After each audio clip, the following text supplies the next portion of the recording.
Hello everyone, welcome back to Binoda's blog. আমার এই ছোট্ট পরিবারের সবাইকে সাথে নিয়ে চলো আবারও একটি নতুন দিন শুরু করছি। এটা হলো আরও একটি রোববার, 7 ডিসেম্বর। আর সকাল সকাল তো ব্লগটা শুরু করলাম। চলো কী দিয়ে শুরু করব, আমাদের তো গৃহিণীদের যেরকম কাজ থাকে বাড়ির কাজকর্ম দিয়ে, আর তা দিয়ে চলো আজকের দিনটা তোমার সাথে শুরু করছি এখন রান্নাঘর থেকে। আর এখন তোমার ঘড়ি কাটা কিন্তু বাজে তোমার 10টার মতো। আর রবিবার মানেই যেন 12 রকম রান্নাবান্নার পাশাপাশি 1012 রকম সংসারের কিন্তু কাজ।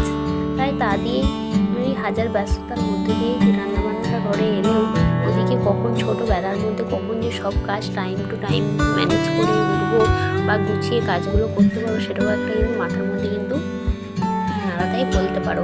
কারণ টাইমের কাজ টাইমে করা বা টাইম মেনটেন করে সমস্ত কিছু কাজ সংসারে বজায় রেখে গুছিয়ে চলতে গেলে এই ছোটোবেলার মধ্যে একটা চাপের হয়ে যায় এক একটা সময়। দেখো সব দিন তো সংসারের কাজ সমান থাকে না, কম বেশি সংসারের কাজ থাকে, তারপর টাইম সব দিন সমান থাকে না।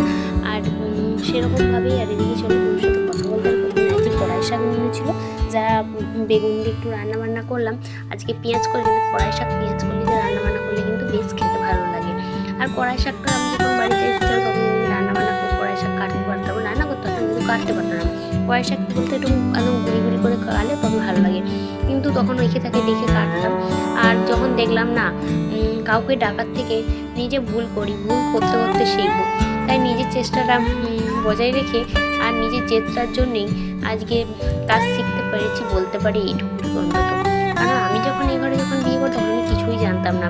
আর যখন দেখলাম মানুষকে একদিন ডাকছি, 2 দিন ডাকছি, 3 দিন যখন ডাকছি সে যখন অগ্রাহ্য করে তখন নিজের খুব খারাপ লাগতো। ভাবুন মানুষ পারে না বলে তো এমন কিছু কাজ নেই, তাই নিজের চেষ্টাটুকু করে যায়। তাই নিজের কষ্টটাকে সাইডে রেখে দিয়ে নিজের চেষ্টা জেদটাকে বজায় রেখে নিজের চেষ্টাটাকে সাথে নিয়ে আর সংসারে এখন কড়াই শাক বলো যে কোনো কাজগুলো যেগুলো আমি আগে পারতাম না বা ভুল করতাম, সেই কাজগুলো নিজে থেকে সংসারে নিজেই করার চেষ্টা করি।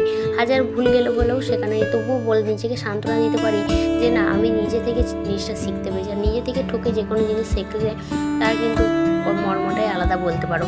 আর আমি এদিকে রান্নাবান্না করবো, সংসারের কাজ করবো, আর আমার মহারানী যে আমাকে বিরক্ত করবে না তা তো কখনোই হতে পারে না, তাই না? ওই যে উনি ওনার দাদুর জুতোটা পরেছে, পরে বলছে মা দেখো আমার পাটা কত বড় হয়ে গেছে। আমি একটুখানি, কিন্তু আমার পাটা দেখো অনেকটা বড়। আর বাচ্চাদের এই কথাগুলো বেশ শুনতে বেশ ভালোও লাগে। সারাদিন বাড়ির মধ্যে ওই যেহেতু আমার সঙ্গে থাকে, আমি মামি বলতে পারো, আমি ওর সাথে ও আমার সাথে, আমাদের এইভাবেই সারাদিনটা কেটে যায়।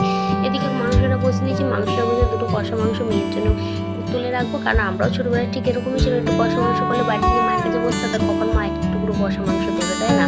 আর আমার মেয়েও তাই হয়েছে, একটু কষা মাংস দিয়ে একদিকে গরম জল বসিয়েছি, মাংসটা যখন সেদ্ধ করবো একটু গরম জল ঢেলে দেবো। কারণ মশলা যে কোনো জিনিস রান্নাবান্না করলে একটু যদি গরম জল দিয়ে সেটা যদি সেদ্ধ করি তাহলে দেবে তার স্বাদটা দেবে ঠিক থাকে। আর ঠান্ডা জল দিলে হ্যাঁ স্বাদ ঠিক থাকে বটে, কিন্তু একটু যেন 19-20 হয়। আর গরম জল দিলে তরকারি তাড়াতাড়ি রান্নাও হলো আর তোমার স্বাদটাও ঠিক রইল, সেই জন্য গরম জল। আর শীতকালে কি বলতো, ছোটোবেলা যত একটু বুদ্ধি করে গুছিয়ে সংসারে কাজ করতে ততই কিন্তু অনেকটা ভালো। আর এদিকে দেখো আমার মেয়ে, আমি এখানে কাজ করছিলাম, করতে করতে ধুলো ময়লার যে ঝাঁটালোগুলো এখানটা বসে বসে যে বদমাইশি করে যেই বকেছি অমনি দৌড়ে পালিয়ে গেছে। আবার দেখো আবার একটু পরে এসে আবার বদমাইশি করে, সারাদিন বাড়ির মধ্যে এই করে। আবার তার থেকে বড় কথা ওর তো ডাস্ট অ্যালার্জি আছে, সেই জন্য ওকে ধুলো ময়লা থেকে যতটা পারি ততটা সাবধানে রাখার চেষ্টা করে। আর শীতকালে কী বলতো, এই অ্যালার্জি বলো পলিউশনের পরিমাণটা বাড়ে, সেখানে সর্দি কাশির পরিমাণটাও কিন্তু বাড়ে। আর এই ধুলো ময়লা আর যেখানে রোদ যে জিনিসটা বারণ, সেই জিনিসের প্রতি বেশি কিন্তু আসক্ত হয় আমি দেখেছি। এদিকে চলো রান্নাবান্নাগুলো সমস্ত কিছু গুছিয়ে নিয়েছি, এদিকে মাংসটাও হচ্ছে। আর তোমাদের কাছে প্রত্যেকবারের মতন ছোট্ট রিকোয়েস্ট বন্ধুরা, যে সমস্ত বন্ধুরা আমাদের কাছে আমার চ্যানেলে আছো, আমার ভিডিও ভালো লাগে তুমি তোমার চ্যানেলটা সাবস্ক্রাইব করে লাইক করে পাশে থেকো, এবং কেমন লাগছে সেটাও কিন্তু অবশ্যই জানিও। আর এদিকে চলো 2টো কষা মাংস মেয়েকে ওদিকে দিয়ে তারপর দিয়ে রান্নাবান্নাগুলো তোমার সাথে শেয়ার করছি। আর একটা কথা যেটা না বললেই নয়, দুঃখ যিনি দিয়েছেন সুখটাও কিন্তু তিনিই দেবে।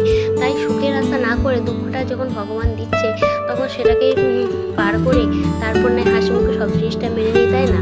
তাই সংসার জীবনে সংসারটা সমস্ত কিছু কাজের পাশাপাশি যার জন্য খাচ্ছি করছি তাকেও ভালো রাখাটা যেমন আমাদের কর্তব্য, তার পাশাপাশি নিজের কর্মটাকে সবসময় ঠিকঠাকভাবে রাখাটাও কিন্তু আমাদের কথা।